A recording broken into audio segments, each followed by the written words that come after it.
Boa noite. Tudo bem? Vocês estão bem? Boa noite.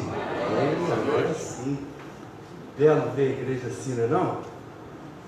As cadeiras normais nos lugares. É muito bom. Quando eu cheguei aqui, eu pude ver essas cadeiras no lugar, animou meu coração, porque nós temos a chance de continuar pregando o Evangelho, né? E encher essa igreja aqui de pessoas que precisam do Evangelho. Amém? Vocês estão cansados? Eu estou muito cansado, mas feliz demais. Feliz demais por estar aqui com vocês, adorando, servindo ao Senhor e mais uma vez expor a palavra de Cristo. Eu queria chamar as crianças, tem, Bárbara? Tem. Vem aqui para a gente orar. A Itaipuaçu a gente sempre ora pelas crianças. Vai para o seu filho. Esses dias eu não sei se vocês assistiram o vídeo do Hernando Dias Lopes, ele estava falando da igreja da Europa, que hoje não tem mais, as igrejas viraram bares, as igrejas estão vazias. Por quê? Porque não prepararam a geração. E nós aqui no Brasil passamos por mais ou menos isso. Nós não preparamos mais as nossas crianças para que elas possam seguir o caminho que devem andar. Então, pais, você que está em casa com seu filho jogando na internet, traga para a igreja, porque daqui a 10, 15 anos serão eles na igreja. Que Deus tenha misericórdia, vista no seu filho, mais do que colégio e faculdade, vista no seu filho no reino, vista no seu filho de entender a palavra do Senhor. Amém? Estenda sua mão para cá e vamos orar. Senhor, muito obrigado por essa noite. E nós oramos por nossas crianças, que o Senhor abençoe e os guarde. A sua mente e seu coração sejam separadas para o Senhor, que elas cresçam semelhante a Cristo. Cuida de nós como pais, como avós, como tios, que possamos ajudar essas crianças a ter um entendimento. Usa as nossas vidas para a glória do Teu nome. Assim nós oramos, em nome de Jesus. Amém. Podem ir. Abre sua Bíblia no capítulo 5 de Atos. Nós vamos estar falando sobre esse texto. Eu não vou ler o texto inteiro, porque são vários versículos, mas agora vamos ler do versículo 1 ao versículo 11. E durante todo o sermão eu vou trazer alguns textos, alguns versículos para o sermão. Mas por enquanto nós vamos ler então o capítulo 5, do versículo 1 ao versículo 11. Se você não trouxe sua Bíblia, acompanhe aqui no nosso telão. A palavra do Senhor diz assim: um homem chamado Ananias, juntamente com Safira, sua mulher, também vendeu uma propriedade. Ele reteve parte do dinheiro para si, sabendo disso também sua mulher, e o restante levou e colocou aos pés dos apóstolos. Então perguntou Pedro: Ananias, como você permitiu que Satanás enchesse seu coração ao ponto de você mentir ao Espírito Santo e guardar para si uma parte do dinheiro que recebeu pela propriedade? Versículo 4, ela não lhe pertencia e depois vendida, o dinheiro não estava em seu poder? O que levou a pensar em fazer tal coisa? Você não mentiu aos homens, mas sim a Deus. Ouvindo isso, Ananias caiu e morreu. Grande temor apoderou-se de todos que ouviram o que tinha acontecido. Então os moços vieram, envolveram seu corpo, levaram-no para fora e o sepultaram. Cerca de 3 horas mais tarde, entrou sua mulher sem saber o que havia acontecido. Versículo 8, Pedro lhe perguntou: diga-me, foi esse o preço que vocês conseguiram pela propriedade? Respondeu ela: sim, foi esse mesmo. Pedro lhe disse: por que vocês entraram em acordo para tentar o Espírito do Senhor? Veja, estão à porta os pés do que sepultaram seu marido, e eles a levarão também. Naquele mesmo instante, ela caiu aos pés dele e morreu. Então os moços entraram e, encontrando-a morta, levaram-no e a sepultaram ao lado do seu marido. E um grande temor apoderou-se de toda a igreja e todos que ouviram falar desses acontecimentos. Vamos orar mais uma vez. Senhor, tem misericórdia de nós. Um texto Deus, tão tremendo para nós ler esse relato. Que o Senhor nos ajude, que o Senhor nos capacite, que o Senhor nos proteja. Deus, guarda essa igreja espiritualmente, também a nossa mente, para que possamos, Senhor, ouvir da Tua voz, da Tua palavra. Eu te peço isso em nome de Jesus. Amém.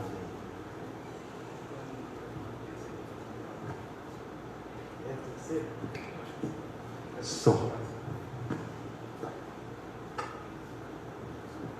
Você quer me deixar paradinho aqui, né? Deixa eu me arrumar aqui, irmãos. Está fazendo barulho aí? Vou trocar aqui. Bom, lá em Itaipuaçu eu estou fazendo a exposição do livro de Atos. Então hoje eu tratei desse tema lá na parte da manhã e hoje nós vamos estar aqui compartilhando com vocês. Continuando então essa exposição, eu também já fiz o capítulo 1 e o capítulo 2 aqui. Aliás, o capítulo 2 e o capítulo 3. O capítulo 4 eu não vou fazer, mas eu já vou pular para o 5. O capítulo 4, só para vocês terem então o entendimento, ele encerra com um relato de que os primeiros cristãos, como os primeiros cristãos, se comportaram a receber o Evangelho. Então, com grande poder, os apóstolos davam testemunho, pregavam então a ressurreição de Cristo. Todos que criam na mensagem do Evangelho era considerado então um coração e uma alma, eles estavam unidos em Cristo, ao ponto então que neles não havia necessidade entre eles, porque eles estavam tão unidos. E Lucas então vai relatar que eles vendiam o que tinham e ofereciam o valor para que a igreja cuidasse dos necessitados. Então eles vendiam suas propriedades e entregavam aos pés dos apóstolos para que a igreja não tivesse nenhuma necessidade. Entre esse povo havia então um homem que se chamava José, que foi então pelos apóstolos dado o sobrenome de Barnabé. Vocês devem ter ouvido já falar deste homem, que significa o filho da exortação. Barnabé era levita, natural de Chipre, e ele possuía um campo, a história conta. Ele vendeu esse campo e entregou todo o valor para os apóstolos. Então Atos capítulo 4 termina com esse cenário, e Atos capítulo 5 então volta a esse tema e apresenta um novo casal agora, Ananias e Safira, e Lucas vai fazer então uma narrativa que eu particularmente, quando eu estava lendo, porque eu estou expondo o livro de Atos, e eu sinceramente, eu falei isso lá em Itaipuaçu, a minha vontade era de pular para o capítulo 6. Porque é uma história que é chocante, é uma história que arrepia, é uma história que para os nossos olhos, pensa, a igreja estava vindo de uma maneira de poder, Deus estava transformando, salvando, curando, e de repente agora diante de uma situação, um casal simultaneamente morre. Por quê? E nós vamos ver isso. Os primeiros versículos, então, relata a história desse casal, foi o que nós lemos, do versículo 1 ao 11, e causa, então, perplexidade até entre os teólogos e os cristãos. Justamente por isso, a igreja estava vindo de uma maneira e, de repente, Deus vai e mata esse casal. O resumo da história, por causa, então, do desprendimento de Barnabé, que trouxe a admiração de todos os crentes. Eu falei o seguinte: a gente está plantando Itaipuaçu, e aí imagina que aparece um irmão lá, um Barnabé, eu oro com Barnabé, e ele chega lá e fala assim: está aqui esse campo de 1.000 metros quadrados, e está para vocês aqui construir a igreja Atos em Itaipuaçu. Imagina se isso acontece. E todos aquela igreja, as pessoas que estão lá, vão olhar para esse homem e vai falar, e vai ter admiração por ele. Quem não vai ter admiração por uma pessoa dessa, tão desprendida? Oferece então o que tem por causa do reino, por causa da igreja, por causa do avanço do evangelho. Então esse homem, ele traz admiração para os crentes, e aí entra Ananias e Safira. Enche então os seus corações, em vez de admirá-lo e agradecer ao Senhor por isso, eles entram então com o coração cheio de cobiça e desejam a mesma honra. O resumo da história, por causa então desse desprendimento, vai criar essa sensação no coração desses irmãos. Então eles tomam a decisão por si próprios, vendem a sua propriedade, mas em comum acordo, ou seja, marido e mulher, eles mentem para Deus e são mortos pelo simples fato de haver mentido.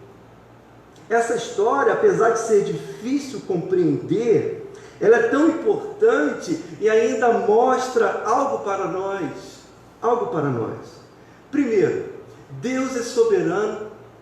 Nós sabemos disso. Todo cristão já ouviu falar e entende que Deus é soberano. Porém, irmãos, por algumas vezes Deus permite que Satanás invada os espaços da igreja para tentar, preste atenção, destruir a nossa comunhão. Deus quer falar alguma coisa conosco, Ele permite. Tanto é que Pedro pergunta para Ananias e Safira: por que vocês permitiram que Satanás enchesse o seu coração? Então, nós sabemos que Ele é soberano, mas isso pode acontecer. E por que isso pode acontecer? Por causa da nossa natureza caída. Algumas vezes, então, por causa da nossa natureza, somos então orgulhosos. Somos orgulhosos. Não vem dizer que não somos. Temos inveja, arrogância. Somos extremamente arrogantes às vezes, irmãos.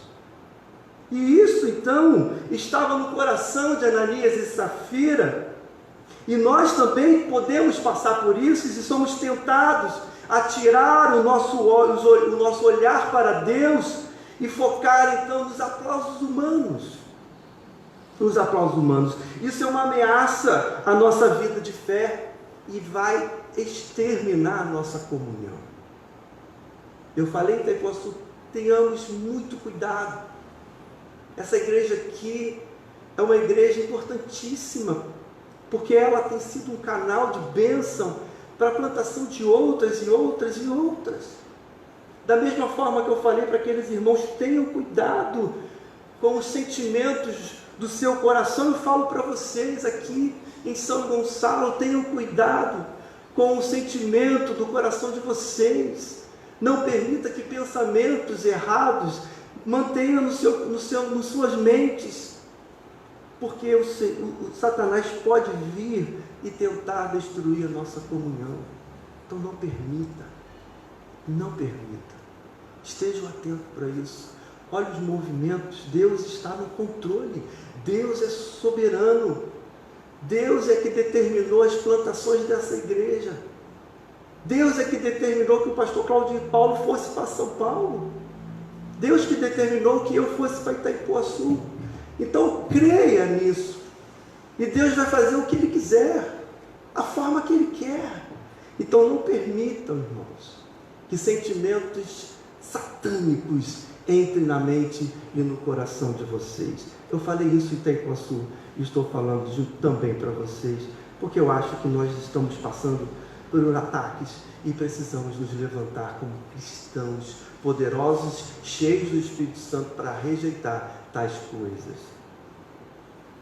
Como eu falei, isso vai ameaçar a nossa vida de fé e a nossa comunhão.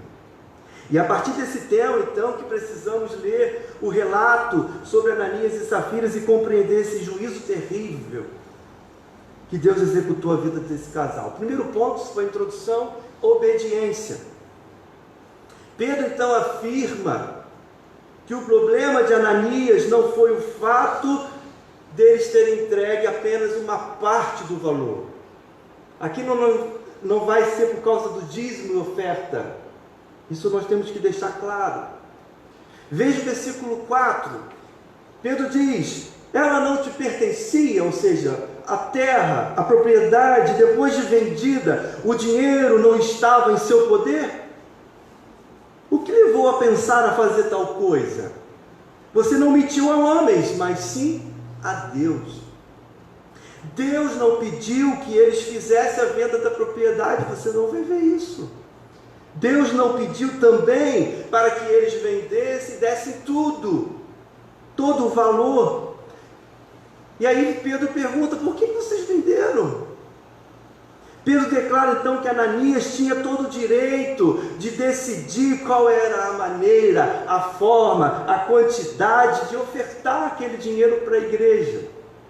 O problema foi que não só Ananias, mas junto com a sua esposa, mentiram a respeito de terem guardado uma parte para eles. Não é necessidade, porque a terra era deles. O texto então não vai relatar o motivo que fez com que eles mentissem. Você não vai ver isso. Por que eles mentiram?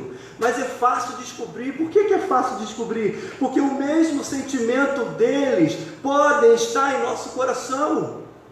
Amor ao dinheiro. Vivemos num século que nós amamos ter coisas, amamos ter dinheiro, ao ponto que fez com que eles entregassem todo o valor, não entregassem todo o valor correspondido e mentisse. Outro ponto, orgulho, pois eles relataram que ofertaram todo o valor para parecer então que eles eram piedosos. Olha como eles são piedosos, eles deram tudo para o reino. Qualquer que seja o motivo, não importa. O pecado de Ananias e Safira mostra o quanto Deus odeia a mentira, quanto Deus odeia a desobediência. Devemos ser verdadeiros em todas as ocasiões, não importa o resultado que a verdade vai trazer, sejamos verdadeiros uns com os outros. Todas as ocasiões, Ananias não foi condenado por mentir a homens, mas pelo próprio Deus. Mentiram para o próprio Deus. Estava preocupado mais com a sua reputação, com os aplausos da igreja, da sua liderança, mais preocupados com o seu dinheiro, mais preocupados com a sua vida, do que com a verdade. Aqueles que estão em Cristo não podem de maneira nenhuma depositar as suas esperanças em coisas. Não podem. O nosso tesouro, irmãos, não está aqui nessa terra. Tirem os seus olhos deste mundo. O nosso tesouro está no céu. Lá está o nosso tesouro. Precisamos dar valor, então, ao que é eterno, o que não é passageiro. Aqui, então, traz um assunto que é problemático para a igreja contemporânea, para a igreja moderna, quanto dar dízimos e ofertas.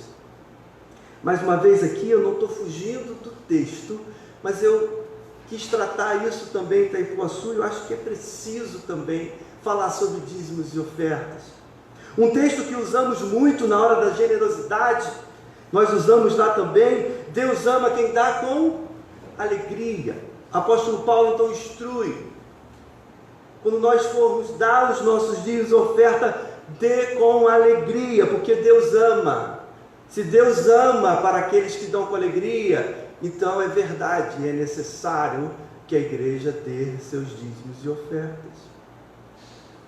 Ouvimos então todo domingo, e às vezes eu fico pensando: será que nós estamos dando relevância a esta afirmação do apóstolo Paulo? O que Paulo então está querendo dizer nesse texto é que Deus se agrada quando vê o seu povo trazendo seus dízimos e ofertas para o mantimento da sua casa, para as plantações, e com alegria. As nossas ofertas jamais devem vir de uma obrigação. Esse parte aqui eu tenho que dar. Já viu aquelas pessoas que vai pagar no TikTok, esses videozinhos, aí fica segurando o dinheiro, né? Não é assim que o cristão tem que dar com alegria, com disposição. Tudo que vem em nossas mãos, irmãos, tudo que nós temos. Então não há possibilidade de sequer nenhuma ser outra coisa a não ser pessoas que ofertam com alegria. Com alegria. Dar ofertas a Deus é algo sagrado, faz parte. E no caso de Ananias e Safira, manipular uma oferta, escondendo parte dela, foi uma espécie de blasfêmia contra a santidade de Deus. Mais uma vez eu quero repetir que Ananias e Safira foram mortos, não porque deixaram de dar tudo, não porque não deram os dízimos e ofertas corretamente, mas porque mentiram a respeito de sua oferta. Apesar de o final desse casal não ter sido por causa do dinheiro doado, existem alguns mitos, e aí eu quero abrir um parêntese nesse texto. Mas por que você vai falar então de dízimo e oferta se não foi por causa de dízimo e oferta? Porque eu acho que é necessário. Porque muita gente está confundindo. Há uma confusão na mente das pessoas nesse século, na igreja. E eu gostaria de conversar isso com vocês. É muito fácil hoje ouvir então que o dízimo era parte da lei do Antigo Testamento e que não tem nada a ver com a comunidade cristã de hoje. Será então que esse texto que nós vamos ler agora então não se aplica à igreja de hoje? Malaquias 3, 10 a 12, leia comigo. Tragam o dízimo todo ao depósito do templo, para que haja alimento em minha casa. Ponham-me à prova, diz o Senhor dos Exércitos, e vejo se não vou abrir as comportas dos céus e derramar sobre vocês tantas bênçãos que nem terão onde guardá-las. Impedirei que pragas devorem suas colheitas, e as videiras nos campos não perderão o seu fruto, diz o Senhor dos Exércitos. Então todas as nações o chamarão felizes, porque a terra de vocês será maravilhosa, diz o Senhor dos Exércitos. Será que esse texto então não se aplica para nós hoje? Acabou? A melhor maneira de nós compreendermos esse texto de Malaquias é analisar pela ótica da doutrina da aliança.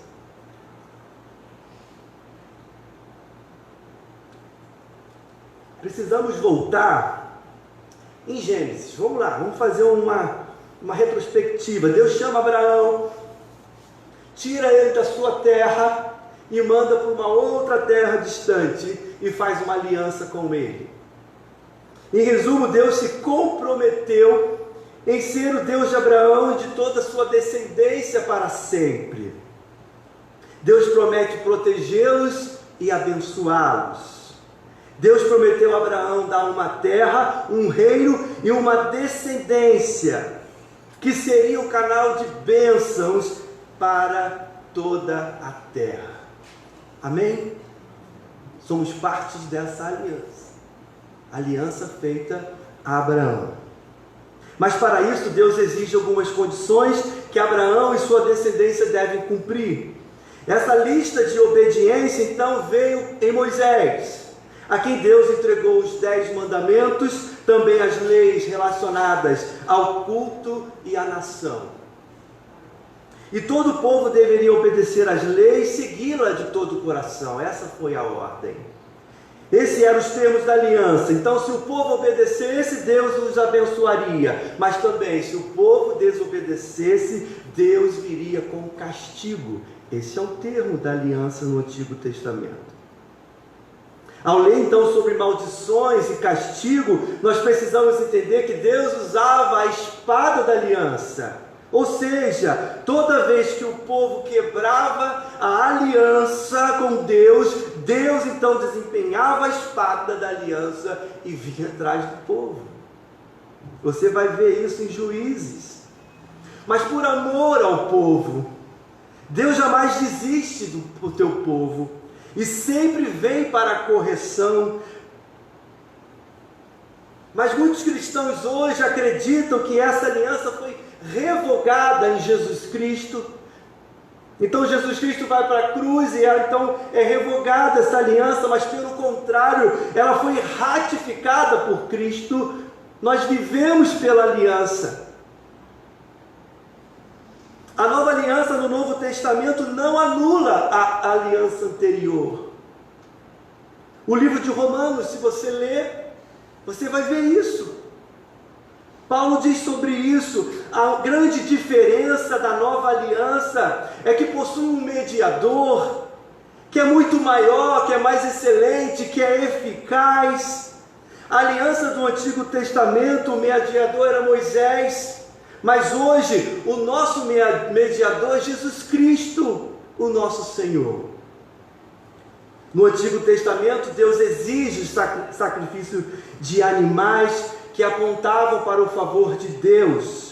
Mas no Novo Testamento, Jesus ratifica com o seu sangue derramado naquela cruz, todo o seu sangue, e Ele fez uma coisa que nós não teríamos condições de cumprir. Cristo cumpriu os termos da aliança por mim e por você. A sua obediência em ser o nosso substituto faz com que hoje sejamos então abençoados. Por que nós somos abençoados? Eu e você somos grandemente abençoados, porque a maior de todas as bênçãos Cristo a conquistou na cruz do Calvário. Ele nos reconciliou com Deus, Ele perdoou os nossos pecados, nos devolveu acesso a Deus o Pai. Essa é a maior bênção que nós temos. Portanto, ainda hoje nós estamos e continuamos vivendo pela aliança. A aliança está em vigor.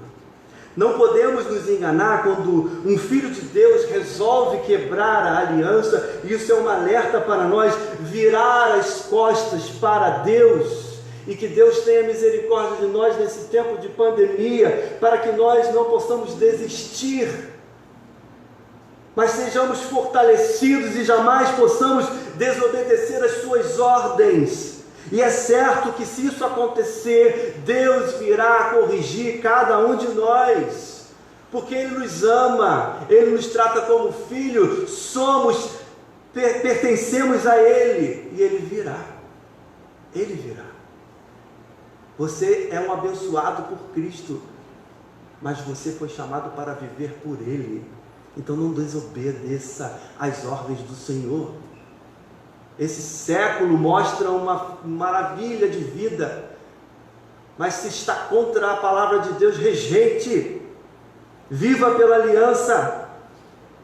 Hebreus 12 vai relatar que Deus, Ele pode vir corrigir o seu filho com severos castigos.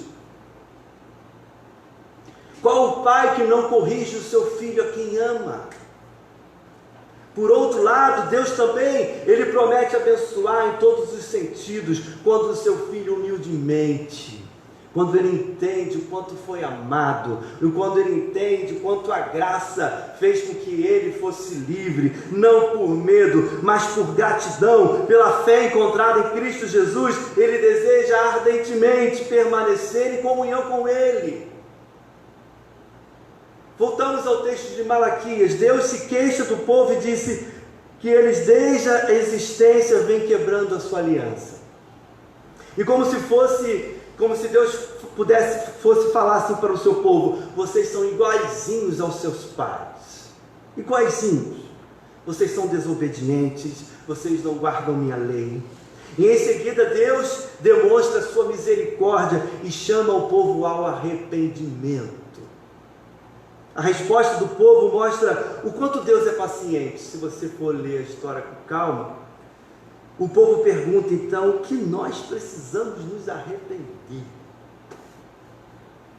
E Deus responde com uma outra pergunta. Deus disse: pode o homem roubar a Deus?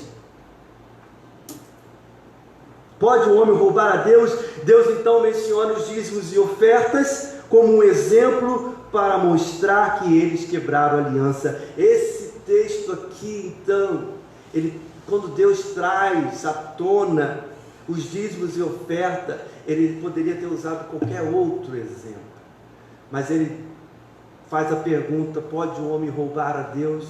Ele traz à tona então que eles quebram a aliança o tempo todo, em todos os sentidos, mas Deus trata aqui dos dízimos e oferta, e isso tem a ver conosco, isso tem a ver com o nosso culto. O nosso culto é uma expressão máxima da nossa obediência em relação à aliança que Ele firmou conosco. Então não existe essa historinha de que nós podemos cultuar a Deus em casa. Não, o culto é aqui, o culto é presencial, o culto é junto, é estarmos aqui juntos agradecendo ao Deus Pai pelas grandes bênçãos, pela salvação. Então não venha achar que você está cultuando a Deus em qualquer outro lugar, porque é aqui, nesse lugar, é na igreja que Deus chama o seu povo a se juntar para adorá-lo e agradecer a Ele por tudo que Ele faz. Então que em nome de Jesus isso saia da nossa mente. É claro que você pode viver a sua vida de devoção e gratidão na sua casa, não estou dizendo isso, mas nós não podemos esquecer e não podemos deixar, é como eu falei para os nossos filhos, a próxima geração que será da igreja. Então levante-se, irmãos, não permita então que Satanás traga na nossa mente coisas que não são do reino. Levante-se, cumpra o seu chamado, viva o Evangelho, ame a Cristo, pregue a Cristo, viva a Cristo. Sejamos obedientes à sua palavra. O culto público, ele continua a fazer parte da aliança.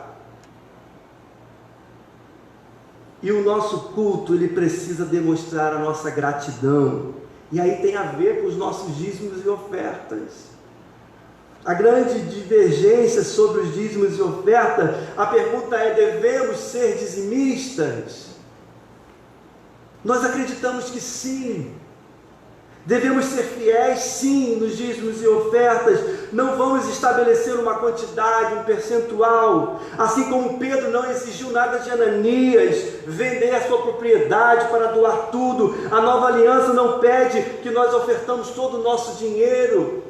E isso aqui é o que maltrata tanto o nosso coração, quando nós vemos o Evangelho sendo vendido. As pessoas precisam dar para poder ganhar alguma coisa, ter bênção e ter salvação. Não tem nada a ver com salvação, mas precisamos entender que esse doar tudo que nós temos significa que tudo que somos e que temos é para a glória de Deus. Você, tudo que você tem, a sua casa, o seu carro, todo o seu dinheiro deve ser para a glória de Deus. Então use para a glória de Deus.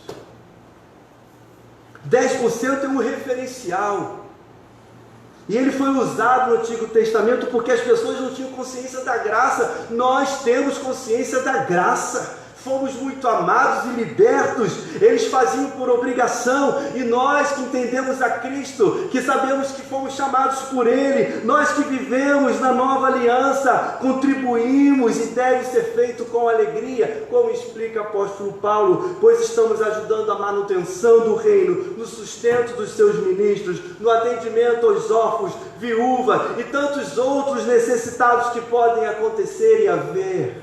Isso é ser igreja. É por isso que você dá o seu dízimo e oferta. Também as causas sociais que o reino demanda.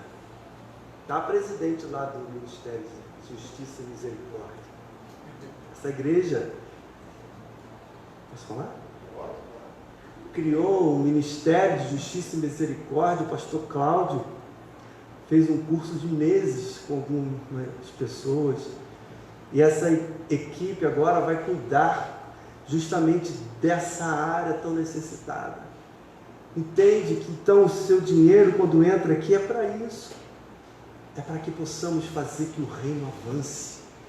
Que pessoas que estão passando fome, necessidade, possamos ajudar e cumprir o nosso chamado. Portanto, por causa da aliança que está em vigor, não foi quebrada, não foi destruída. Desde o Antigo Testamento ela permanece inquebrável por causa de Cristo. Então ofertar e dizimar faz parte de quem vive por esta aliança. E Deus espera que sejamos obedientes. Agora vamos voltar para o texto.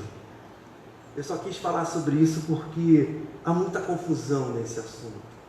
E nós precisamos então ser obedientes ao Senhor e à sua palavra. O segundo ponto, sinais e maravilhas. Para compreender essa história de Ananias e Safira, nós precisamos olhar para a soberania de Deus. Foi o que eu falei. Em Atos, a igreja estava sendo plantada. As forças do inferno não queriam que a igreja prevalecesse, irmãos. Existe o mundo espiritual, e naquela época, Satanás, então, ele enche o coração dos líderes religiosos, daquele conselho, do sinédrio, de inveja. O coração deles foi tomado de inveja para tentar barrar os apóstolos de pregar o evangelho. Eles são ameaçados de morte, eles são chicoteados, e eles tinham acabado de ver há poucos anos atrás o seu mestre Cristo sendo levado para a cruz, crucificado, chicoteado, morto, justamente porque eles estavam pregando tudo contra aquilo que esse conselho estava querendo que a sociedade acreditasse. Porém, Deus não permite. Aí entra um outro cenário. Satanás muda de estratégia. Agora ele usa o orgulho, ele usa a hipocrisia, o coração dos membros da própria igreja, para tentar paralisar a sua igreja. Ele tenta parar o trigo e agora ele ataca o joio.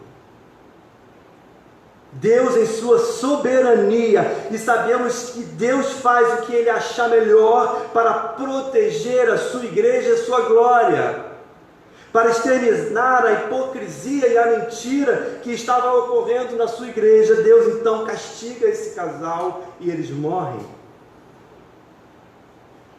Foi um evento isolado, pois a igreja ela estava crescendo a cada dia, milagres, curas estavam sendo feitas, mas foi necessário para a proteção do reino. Após esse evento, a igreja continua a crescer na cidade. Os apóstolos voltam então ao templo para continuar pregando o evangelho de Cristo. Agora pensa comigo, você vai chegar diante dos apóstolos depois de ver Ananias e Safira sendo mortos, então levanta-se um grande temor. Aquele povo começaram a ter medo. Além do medo, tinha o lado da atenção política. Então nada disso, nem a morte desse casal, fizeram que eles recuassem, pois mesmo com medo, eles continuaram a pregar, e diz que a igreja crescia. Mas Lucas indica que os apóstolos, ao continuar a pregar a mensagem autenticada pelo Espírito Santo, realizando sinais e maravilhas, e isso mesmo com toda essa tensão que estava existindo na igreja, várias pessoas estavam sendo atraídas pelo Evangelho. Isso é muito interessante, pois nem o temor do nosso coração pode impedir o Evangelho de avançar e encontrar os corações necessitados para a salvação. Portanto, se você tem medo, se você tem timidez, portanto, qualquer sentimento que possa ter no seu coração, você foi chamado para pregar o Evangelho. Então levante-se e seja usado pelo poder do Espírito Santo, porque é Ele que autentica, é Ele que faz, é Ele que cura, é Ele que faz qualquer coisa. Mostra que a obra é única e exclusivamente do Espírito Santo. Veja o versículo 15, vai dizer o seguinte: de modo que o povo também levava os doentes às ruas e os colocava em camas e macas, para que pelo menos a sombra de Pedro se projetasse sobre alguns enquanto ele passava. Para o mundo moderno, para muitos, é difícil acreditar nos milagres citados no Novo Testamento. Muitos acreditam que o universo então é fechado, isto é, tudo tem um efeito, tudo tem uma causa, tudo é explicado por princípios e fórmulas. Acredita então que esse universo não existe nenhuma intervenção divina, o universo funciona então com bases de leis inalteráveis. Essa é a percepção do mundo moderno. Essa é a percepção dos nossos amigos. Então, eles não vão acreditar que Deus está agindo, Deus faz milagres, essas histórias que aconteceram, que a sombra de Pedro projetava sobre eles, e eles eram curados. Isso então, não consegue imaginar, é impossível de acreditar. Preste atenção no que esse teólogo, Rudolf Bultmann, ele disse. Ele é um teólogo alemão, ele escreve, ele diz o seguinte: é impossível usar a luz elétrica e o rádio, beneficiar-nos dos remédios modernos, das descobertas cirúrgicas, e ao mesmo tempo acreditar no mundo de espíritos e milagres do Novo Testamento. Percebe como é que é a visão desse mundo moderno? E olha que é passado ele, hein? Porém ele está errado. Deus que criou o universo interfere nele quando quer, aonde que ele quer tocar, conforme a sua soberana vontade. Foi ele que criou os limites dos mares, foi ele que criou as leis da física. Então, se ele desejar mudar todas essas coisas para cumprir o seu propósito, ele tem poder para fazer, e homem nenhum pode mudar. O Deus que criou o universo faz essas coisas. Os milagres são reais, os milagres são possíveis, os milagres são frequentes, e muitos de nós não conseguimos perceber, porque os nossos olhos humanos e carnais não conseguem ver o espiritual. Deus continua fazendo no meio do seu povo curas e milagres, são frequentes. É Jesus quem opera essas maravilhas por meio dos apóstolos. O milagre não substitui o Evangelho. Muitos pregam milagres e curas e acham que estão servindo a Deus, mas que Deus possa ter misericórdia dessas pessoas e revelar o Evangelho, porque só porque foi curado, acha que estão servindo a Deus. O sol nasce para o justo e o injusto. Deus pode curar o justo e Deus pode curar o injusto. Ele faz o que quer. É Deus que faz. Mas os milagres abrem a porta para a pregação. Aqui mostra que o povo confiava na pregação do Evangelho. Não era na sombra de Pedro. Eles confiavam na pregação do Evangelho. Essas pessoas criam no poder da presença de Deus. Não eram os apóstolos que estavam ali fazendo alguma coisa, mas era a presença viva do Espírito Santo e o seu poder. Por isso aconteciam os sinais e maravilhas. Por isso que a sombra de Pedro passava e as pessoas eram curadas.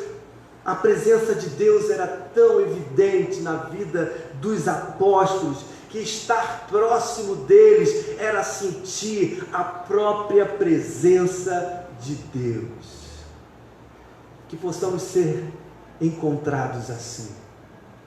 Quando nós estivermos diante de nossos amigos, na nossa escola, faculdade, do nosso trabalho, que eles possam desejar estar ao nosso lado, não porque a nossa conversa é legal, é porque a gente é igualzinho a eles, não, é porque eles começam a perceber que tem algo diferente. Eu quero ficar do teu lado porque você me mostra um outro lado da moeda, você me mostra Cristo, você me mostra o Evangelho, então eu quero estar ao seu lado. É assim que vivia essa época os apóstolos. Quem estava ao lado deles sentia o poder de Deus, era Deus agindo no meio deles.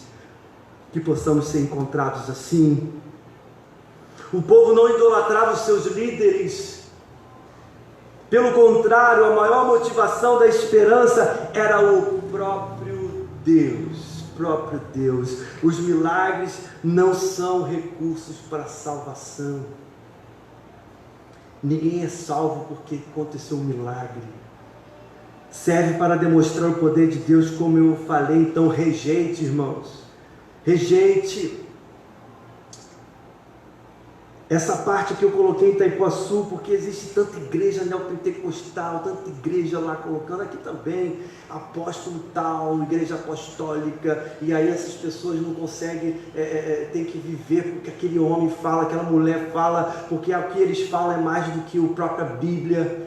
Isso acontece no nosso meio. Então rejeite o chamado de ir, se for chamado para uma igreja, alguma casa, alguma reunião, que existe um homem, uma mulher, que diga, que faça sinais, que tenha a unção do poder, a unção disso, a unção daquilo, as maravilhas sendo feitas, pessoas sendo curadas, as pessoas ali idolatrando eles, querendo tocar neles, porque eles são poderosos. Rejeitem tudo isso. Somente Deus tem poder para fazer sinais e maravilhas, e Ele faz a hora que Ele quer, como Ele quer. Somente o Senhor é quem edifica a igreja, não as pessoas. O meio usado por Deus para chamar os pecadores ao arrependimento, à fé salvadora, é a palavra de Deus, e nós fazemos isso todo domingo. Ame estar aqui ouvindo a palavra de Deus, que é aqui que o Senhor derrama, é aqui que o Senhor vai nos lembrar quem somos, é aqui que o Senhor vai mostrar o seu evangelho, é aqui que o Senhor vai abrir os nossos olhos, é aqui que o Senhor vai derramar a sua graça poderosa juntos, para que possamos ser fortes, para que possamos ser um e possamos continuar pregando o evangelho. É para isso que nós fomos chamados, mais para nada. A igreja edificada sobre o poder e a pregação da palavra e do Espírito Santo. É isso. Terceiro, livres. Sinais e maravilhas eram realizados e a oposição começa novamente a articular contra os apóstolos. Importante lembrar que a oposição da igreja estava composta de sumos sacerdotes, dos seus companheiros, do Estado, do Senado, os saduceus, que representavam uma facção do judaísmo considerada liberal. Essa facção, então, acreditava apenas na Torá, como escritura, como lei. Eles não criam em anjos, eles não criam nos dons sobrenaturais, eles não criam na ressurreição, na vida eterna, nem no céu, nem no inferno. Eles possuíam uma teologia cheia de erros, que traziam grandes problemas para a igreja. A sua teologia era horrorosa. Além disso, eles eram corruptos. Aquele conselho era totalmente corrupto. Eles eram controlados pelo Império Romano, mas viviam numa farsa, dando a entender que a sua autoridade existia, que os judeus tinham autoridade, mas eles estavam sob o domínio do Império Romano. Quando eles viram os apóstolos utilizando o templo para a pregação do Evangelho, eles entenderam que a atuação desses apóstolos poderia então ameaçar essas coligações corruptas e políticas. Por outro lado, eles se sentiram então ameaçados também, porque o foco não estava mais neles, estavam sobre os apóstolos, porque eles estavam pregando o Evangelho. Esse era o motivo da inveja que estava sendo gerada no coração dessa liderança.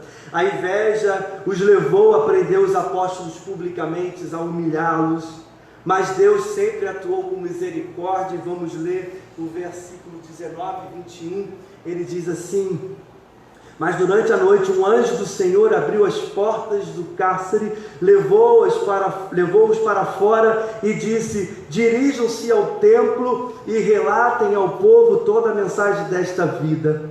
Ao amanhecer, eles entraram no pátio do templo, como havia sido instruídos, e começaram a ensinar o povo. Quando chegaram, o sumo sacerdote e os seus companheiros convocaram o sinédrio, toda a assembleia dos líderes religiosos de Israel, e mandaram buscar os apóstolos na prisão. Percebe aqui que os líderes religiosos não tinham noção do que tinha acontecido. Esse texto é extremamente irônico e dá para tirar uma grande gargalhada aqui, porque os saduceus, eles não criam anjos, como eu disse. E o que Deus faz? Deus envia um anjo. Deus envia um anjo para libertar os apóstolos. Esses que estavam presos agora foram libertos por um anjo.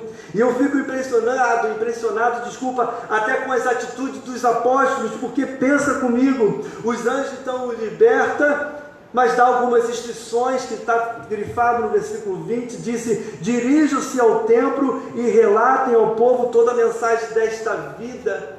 Imagina comigo, nós fomos presos porque estavam pregando o Evangelho no templo, e agora fomos libertos, e esse anjo diz: volta lá naquele lugar que vocês foram presos, e maltratados e humilhados, e volta a pregar o Evangelho desta vida. Quem é o Evangelho desta vida? É Cristo.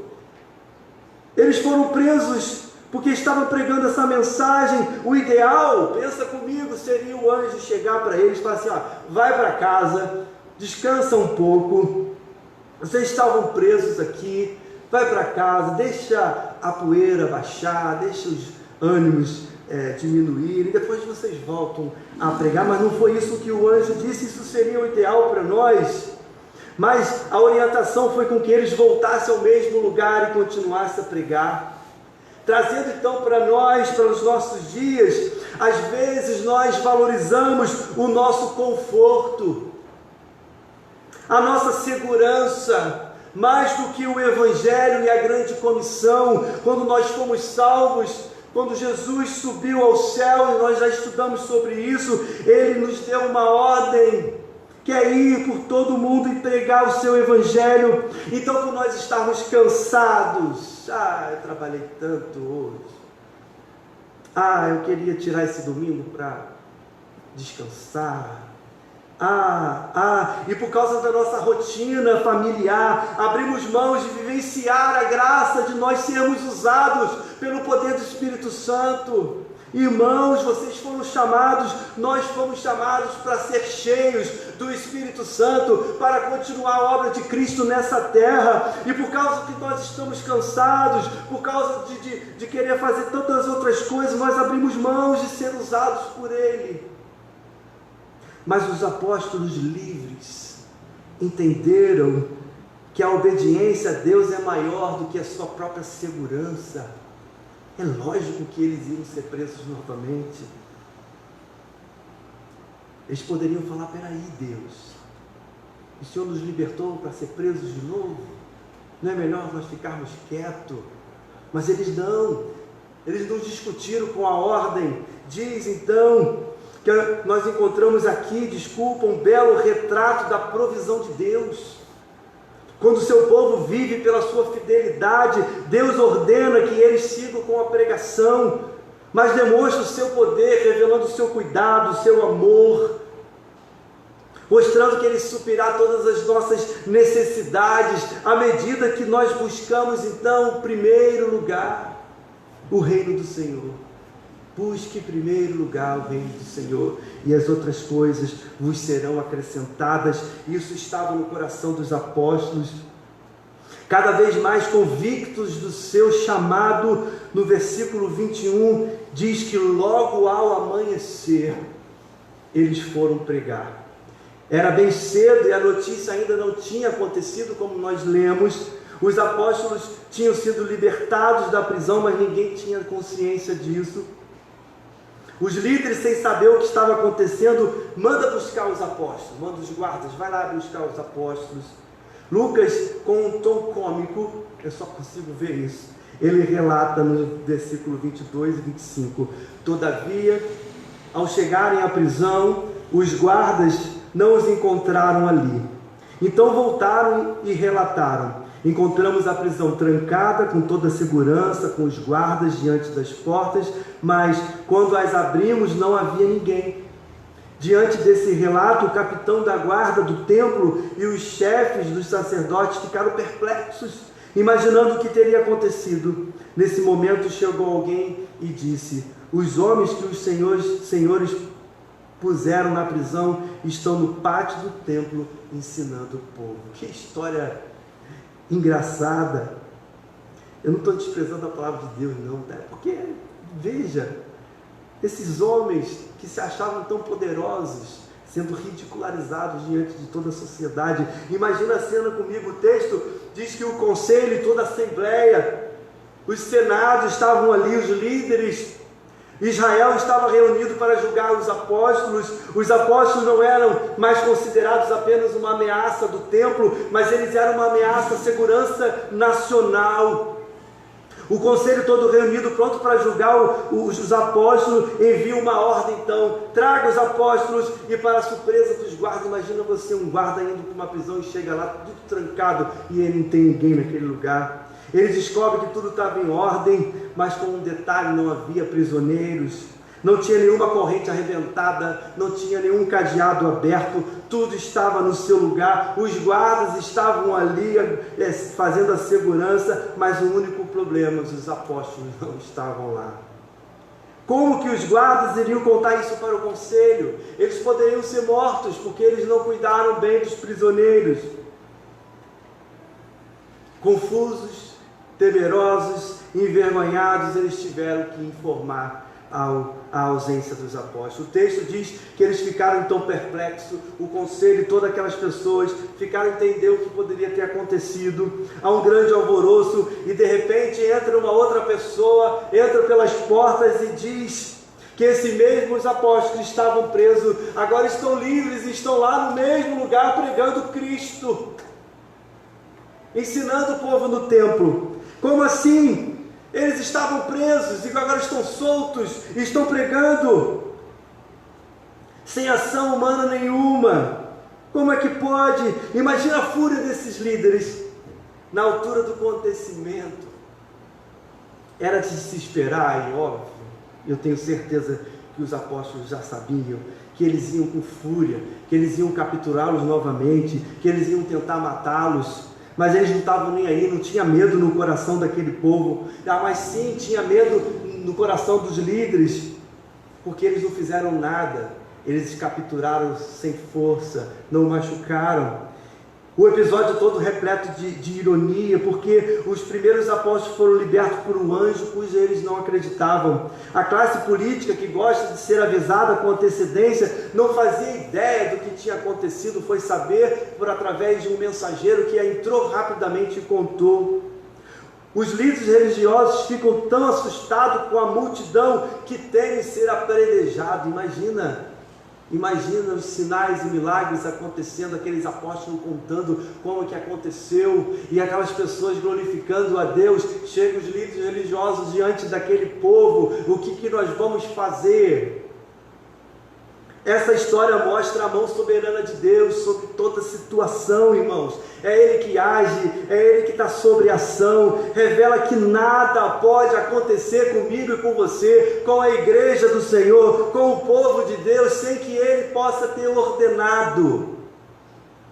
Deus transforma as autoridades mais poderosas desse mundo. Imagina uma nação mais poderosa dessa época. Deus transforma essa nação em tolos. Os planos de Deus não podem ser frustrados e o avanço do seu reino não pode ser detido. Não pode. Ninguém pode calar a igreja do Senhor. Ninguém pode nos calar. Mesmo assim, o conselho estava enfurecido, e conforme mostra o versículo 33 e 34, veja comigo, ouvindo isso, eles ficaram furiosos e queriam matá-los. Mas um fariseu chamado Gamaliel, mestre da lei, respeitado por todo o povo, levantou-se no sinédrio e pediu que os homens fossem retirados por um momento. Mais uma vez, a história nos mostra a soberania de Deus. Ele usa até os próprios inimigos dos apóstolos para salvá-lo. Então não tenhamos medo de ser uma igreja que prega a verdade. Não possamos ter medo dos nossos inimigos ou daqueles que vão tentar nos parar, porque o próprio Deus usará essas pessoas para que o teu reino, para que a tua glória seja manifestada. Gamaliel era fariseu, desfrutava então de boa reputação com a liderança, pede a palavra e recomenda: não faça mal aos apóstolos. E aí ele lembra para o conselho e para aquelas pessoas que nessa época, na época antiga, existiam dois homens, depois você pode ler com calma o texto, que agiram como um falso profeta. Então eles foram detidos e foram paralisados. Então eles agora comparam esses dois falsos profetas também com os apóstolos. O versículo 38 e 39 vai dizer: portanto, neste caso, eu os aconselho, deixe esses homens em paz e soltem-nos. Se o propósito ou atividade deles forem de origem humana, fracassará. Se proceder de Deus, vocês não serão capazes de impedi-los. Vocês se acharão lutando contra Deus. O conselho de Gamaliel, ele está certo e está errado. Porque se nós não tomarmos cuidados, nós vamos achar que os falsos profetas dessa época que estão falando e estão levando multidões estão corretos, porque Deus não paralisou. Eles estão aí enganando muitos. mas ele está certo de que, se for da procedência de Deus, eles não serão capazes de paralisá-los e destruí-los. Então o conselho decide libertá-los, mas eles não escapam completamente, e aqui é o final da história, e eu quero já chamar os músicos, e é uma história belíssima para finalizar, e pensa comigo, o conselho libera, aquela liderança libera, então eles escapam completamente, eles estão livres. Foi ordenado que eles fossem açoitados, não saíram totalmente, eles foram açoitados, maltratados, e mais uma vez, aqueles homens se levantam e proíbem de falar no nome de Jesus. Após eles serem açoitados, a atitude desses apóstolos é inspiradora para nós. A primeira coisa que esses homens fizeram, versículo 41, diz: os apóstolos saíram do sinédrio alegres, por terem sido considerados dignos de serem humilhados por causa do nome. A igreja de hoje quer brilho, quer glória para ela própria, mas os apóstolos aqui estavam alegres, porque eles estavam sendo ameaçados e possivelmente seriam mortos, e foram açoitados. Provavelmente sangue derramava do seu corpo e dor, mas havia alegria em seus lábios. Eles estavam alegres, como diz o texto, porque eles estavam sendo úteis para glorificar o nome do Senhor. Esses homens realmente entenderam o seu papel, o seu chamado. A segunda coisa que eles fizeram, versículo 42 diz: todos os dias no templo e de casa em casa não deixavam de ensinar a proclamar a Jesus, que era o Cristo. Por amor a Cristo eles continuaram a pregar. Por amor a Cristo eles continuaram a ensinar e a evangelizar.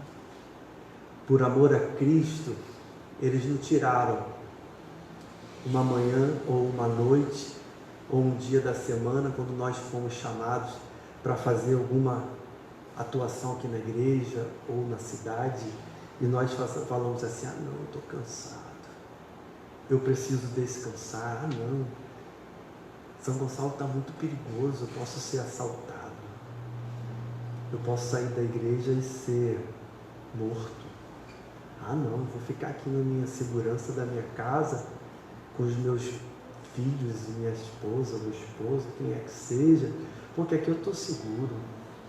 Eles não pensavam assim. Eles foram pregar, e de casa em casa eles continuavam a ensinar. Que a Igreja Presbiteriana Atos, nós, Itaipuaçu, São José dos Campos, São Gonçalo, nós possamos ser encontrados como os apóstolos. Você deseja isso, irmãos? Se você não deseja isso, clame ao Senhor, porque não tem outro sentido para aqueles que foram encontrados com Cristo. Ser encontrado com Cristo não é a promessa que nós vamos viver eternamente nesse mundo. Não tem promessa de que nós vamos ter tudo de bom e do melhor, e nós não vamos fazer nada para o reino, não. Cristo nos salvou, Cristo te salvou para que você seja um instrumento vivo nas mãos dele, do Altíssimo. Não coloque a sua segurança pessoal acima da grande comissão. Não. Arregace as mangas. Esteja extremamente cansado quando você for deitar, mas esteja extremamente alegres como esses homens, porque foram úteis. Nós estamos sendo úteis, nós estamos plantando igrejas, nós estamos falando do amor de Jesus, irmãos. Agora nós temos um grande desafio: olha quanta cadeira tem nessa igreja, porque nós juntamos elas. Que você seja uma voz do Senhor nessa cidade, que possamos nos alegrar, e se o mundo nos afronta por amar ao Evangelho, alegre-se, porque você está cumprindo aquilo que o Senhor determinou, que possamos confiar na soberania de Deus. Deus está no controle, Deus não nos abandona, tudo que for acontecer conosco é porque Ele permitiu. Então continue a proclamar o reino, o Evangelho do Senhor, confiando na sua soberania, pois nós temos uma grande motivação, e essa motivação é o nosso próprio Salvador. Jesus não colocou a sua segurança pessoal em primeiro lugar. Imagina então se Jesus fosse assim: não, eu não vou morrer na cruz do Calvário, eu não vou ser crucificado, eu não vou ser pregado, eu não vou colocar uma coroa de espinho, porque eu vou ficar no meu conforto aqui. Não, Jesus não pensou na sua segurança pessoal em primeiro lugar, porque Ele nos amou, Ele nos perdoou, morreu pelos nossos pecados, o seu sangue foi derramado por nós. Jesus não teve medo de morrer, por causa que Ele muito nos amou, por causa do reino, por causa da sua igreja. Por isso que Jesus veio à terra, por isso que Ele se entregou. Possamos nos levantar como igreja, cheia do Espírito Santo, capacitada por Ele, crendo na sua soberania, e fazer como Cristo, pregar a toda criatura o Evangelho do Senhor. E que ao chegar em casa, junto com a sua família, você possa dizer com alegre som: louvado seja o nome do Senhor, porque eu estou sendo útil a esse nome. Por causa dele, pelo seu grande amor, nós precisamos servir com devoção. Baixe sua cabeça e nós vamos orar. Senhor, nós te louvamos, eu te agradeço, Senhor, por nós estarmos numa igreja que ama a tua palavra, mas que o Senhor possa nos levantar como igreja para que não olhemos para o mundo, não possamos olhar para a nossa segurança pessoal, para o nosso conforto, e abrir mão de ser usado para a tua glória, para se regozijar na sua graça, para cumprir o seu chamado, para viver por meio de Cristo, por Ele.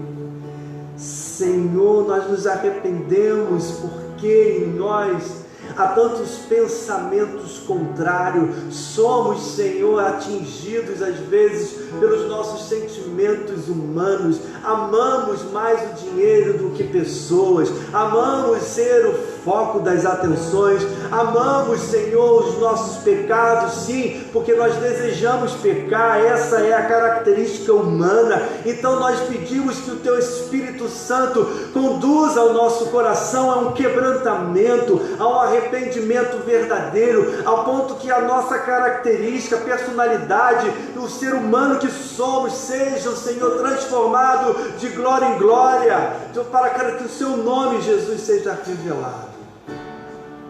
Faça isso em nós, Senhor, por favor. Nos faça nos unir mais como igreja, que possamos arregaçar as mangas, pisar às vezes em espinhos, Senhor, entrar em fogo, por causa do Teu nome, por amor a Ti e por amor a toda essa sociedade que estão perdidas, Senhor, que às vezes acham que estão se servindo. Meu Deus, tem misericórdia de nós, que a Tua igreja não se perca, que a igreja brasileira se levante e seja renovada pelo poder do Teu Espírito Santo, e que sejamos capazes, Senhor, de dizer para o mundo que Jesus Cristo é o Senhor, que não há outro caminho, que nós precisamos nos arrepender, que nós precisamos ser fiéis, que nós precisamos ser obedientes, que possamos ouvir a Tua palavra e entendê-la perfeitamente, Senhor.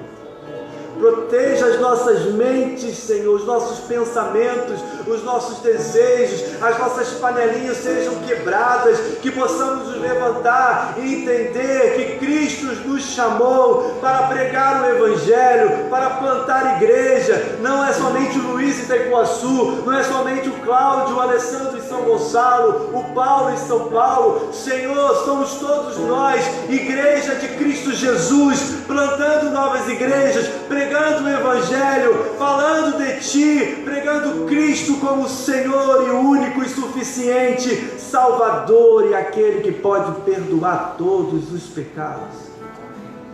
Senhor, eu não vejo outro motivo para vivermos nessa terra, não há, Senhor. Não há outro motivo para aqueles que estão em Cristo Jesus, não há, Senhor,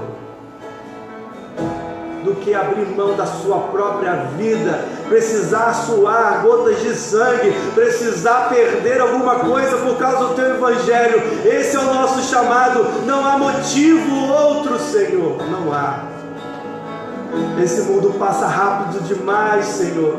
É como um sopro, não sabemos o que irá acontecer conosco daqui a alguns segundos, então que possamos aproveitar cada instante para que em família, para que juntos como igreja possamos ser usados para a Tua glória e que nós marquemos a nossa geração, que a próxima que virá, Senhor, continue a pregar o Teu Evangelho e declarar que só Jesus Cristo é o Senhor. Só Jesus Cristo é o Senhor, e a Ele a nossa adoração e a Ele o nosso louvor. Rejeitamos, Senhor, todo pensamento contrário. Por favor, aplique a Tua soberania em nós, traga-nos de volta ao arrependimento e que possamos ser usados para a glória do Teu nome, para a glória de Cristo, para a glória do nosso Senhor amado. Louvado seja o nome de Jesus. Irmãos, nós vamos passar para a nossa ceia. Você agora vem até aqui, pegue dos elementos, que você possa fazer isso lembrando do sacrifício de Jesus na cruz do Calvário. Foi por Ele. Você pode fazer isso, se arrependa dos seus pecados, confesse nessa hora, toma do cálice, veja o pão, veja o vinho, simbolizando Cristo onipresente nesse lugar, porque Ele está aqui, Ele está reinando. Então, quando você estiver ceando, lembre-se que você está diante do seu Salvador e adore, porque Ele nos salvou, Ele cumpriu toda a aliança por nós e nós estamos vivendo por ela. Seja fiéis pelo Senhor, sejamos uma geração que seja lembrada, uma geração que foi fiel ao Senhor. Que Ele nos ajude para a glória do Teu nome. Faça isso, volte para o teu lugar em adoração. Ceie e adore a Jesus.